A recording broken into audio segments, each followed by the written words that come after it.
Hello and welcome back. Are you thinking about buying a home for the first time and you don't know where to start? You feel completely overwhelmed by the whole process and you just want to say to heck with it and keep renting? Hold up. Don't make any drastic decisions. Just relax. I am here to help you. In this video, I've broken down 5 tips into bite-sized pieces to make your home buying journey just a little bit easier. Let's get started.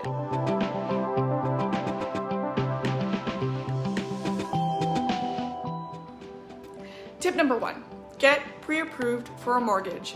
I cannot stress this enough. As scary as it sounds, make sure you get that pre-approval ball rolling first. Don't let the word pre-approval scare you off. It is not a dirty word. Before you start looking at homes, it's important to know just how much you can afford. Getting pre-approved for a mortgage will give you a realistic idea of your budget. You can get pre-approved by contacting a lender or a mortgage broker who will review your financial situation and credit history. This doesn't have to be a huge hassle to you either, don't worry. If you pick the right person who's really looking out for your best interest, you can breathe easier, knowing that your needs are being taken care of. Some mortgage brokers even have a very quick turnaround on information and rapid pre-approval, so it doesn't have to take weeks like it might at a bank. And if I can make a genuine recommendation to you, you actually may be better off going with a mortgage broker than a bank. A bank has to look out for their own bottom line first, 9 times out of 10. They need to do what makes the bank money. Fair enough, right? But that may not be the best interest rate that you could actually achieve. While mortgage brokers are looking to get paid as well, obviously, it's their job, they have a lot more freedom to shop around for different lenders. This means more interest rate options, potentially, for you. Just something to think about. Whatever your choice, once you get that number, boom! Then you know what budget you have to search for. And therefore, you know what to target for homes that are actually within your budget. How much would it suck to have a home you loved and then it is not an option because you find out you can't afford it? That would suck a lot. And then it just makes searching for a home that much more frustrating and disappointing, right? Who wants to go looking around at places and then just, sulking on the couch later because, wow, that place is really nice, but you know what? I can't afford it. On top of that, if you happen to be shopping around with a real estate agent, that poor agent is gonna get kind of frustrated, I'm not gonna lie. Nobody likes going around to look at a bunch of homes and then whoops, you find out afterward that it wasn't doable just because you didn't secure the appropriate financing. And financing is also why a lot of home buying deals tend to fall apart, because they didn't have it all set up. Tip number 2, do your research. Buying a home is a big decision, so it's important to do your research. Start by looking at homes online and get a sense of what's available in your budget. Once you've found a few homes that interest you, attend open houses and speak with a real estate agent to get more information. The more you know about your own market, the better prepared you are as a buyer. Imagine this. You've been looking at the neighborhood so often, you know what the average house price is for the style and location that you're looking for. You know the neighborhood attraction points. You've gotten pre-approved for a mortgage already because you were smart. Are you coming to the negotiation a bona fide expert or a total novice? If you know what you're looking for and you know what you will and will not settle for, you will be so attractive to sellers. The more prepared you are, the more serious you are. At the end of the day, sellers just want to sell and they want someone who's prepared to buy, period.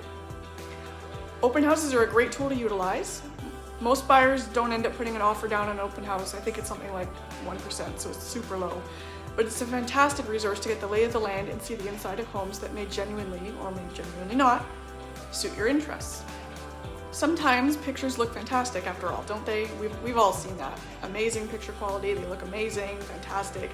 And then you get to the house and you think, wow, this looks nothing like I thought. Disappointing, but a great experience. Also, when it comes to open houses, you don't need an agent to attend one. Unlike most private showings, as long as the open is advertised and you show up at the designated time, so not 2 hours early, then you're free to take a look as you please.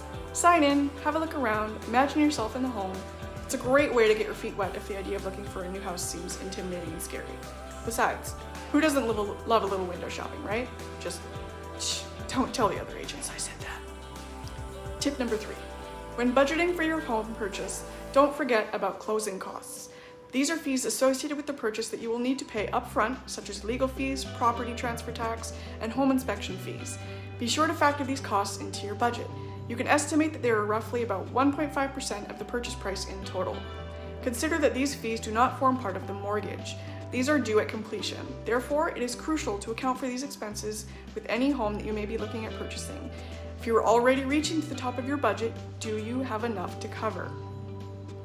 Now, there can be a good deal of flexibility here, especially as a first-time home buyer.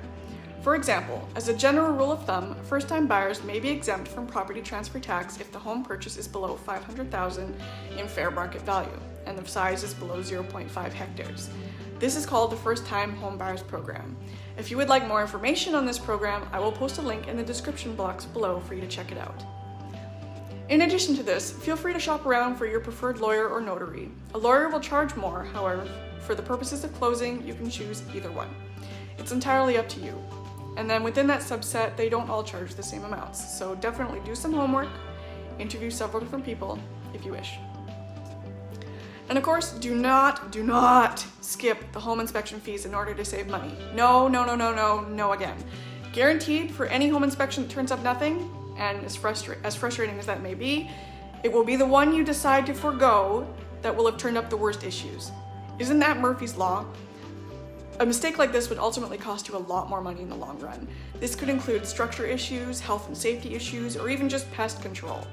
In another video, I mentioned a story that a home inspector had told me. A new building, no more than 2 years old, found a family of raccoons living in the attic, so you never know. Not to mention, if you willfully skip this, that means that the cost and consequences are to hit your pocketbook rather than the seller's. You cannot go after a seller for something that would have been uncovered in a home inspection. Buyer beware. By skipping the home inspection, you are essentially agreeing to purchase a home in as-is condition. Tip number 4. Consider the neighborhood. Do some research on the area to ensure it has the amenities and services that are important to you, such as schools, parks, and shopping. If you have kids, the school search is an important one. Don't just focus on the neighborhood community, but the school one too. Don't be afraid to dig into that. It's not just about the digital record of how well the students perform on the school tests. You also want to know about the environment. Is there a lot of drug use? Bullying? Those will be present at any school, naturally, but there are some that are worse than others. What is the school doing to combat these issues? Do you feel safe sending your child to the school? Do you get on well with the staff? Definitely do some homework here. If it was me, I would, 100%. If and when it's my kids. I'll be the slightly annoying one asking too many questions, but hey, there are worse things. You may also want to check out the crime rate in the area and speak with neighbors to get a sense of the overall community as well. Crime rate varies depending on where you are looking to live in the Fraser Valley. Chilliwack, for example, does have a more elevated crime rate than we would like to see. That said, there are certain areas within Chilliwack that could be considered less of a problem. Like anywhere, there are sketchy locations and there are very community-centric locations. Eastern Hillside is one example of a community that is known to be family-friendly, as is Promontory. Both are considered two of the better neighborhoods in the Chilliwack area.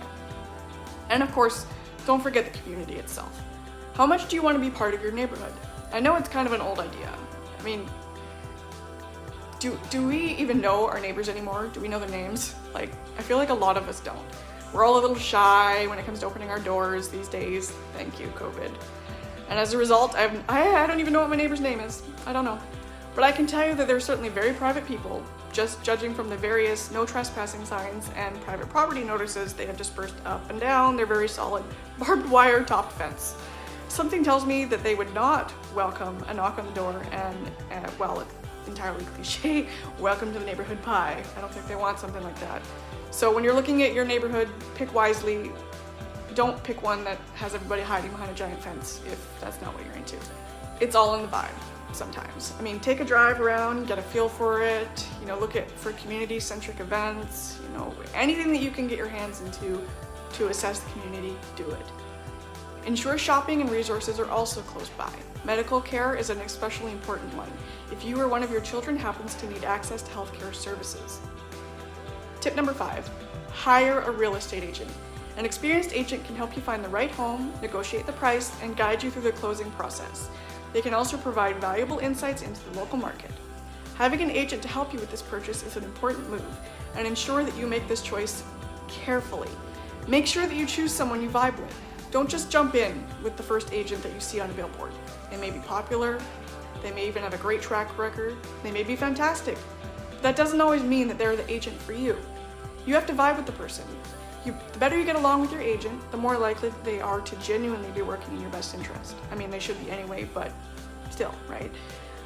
That's definitely important. And we all know that real estate agents, on the whole, don't always have the best reputation. Some are sleazy, some are salesy, some are just, I want that next transaction. I mean, real estate is, after all, a job. But I mean, as a client, you really deserve so much more than that. You deserve more than the agent that just sees the dotted line. If it takes months before you find that perfect property that is calling your name, so what? This is about you, not your agent. The right agent will work with you as long as it takes. They will advise you when to jump and even when not to jump. Your best interest, as I said. Buying your first home does not have to be a minefield. As long as you're smart and you have the right people to help you, you've got nothing to worry about. If you would like to know more about the first-time buying process and what you should be thinking about before you make that leap, check out my other video on the top 5 things you should consider when buying a home for the first time. Thanks for watching, and I'll see you next week. Subscribe!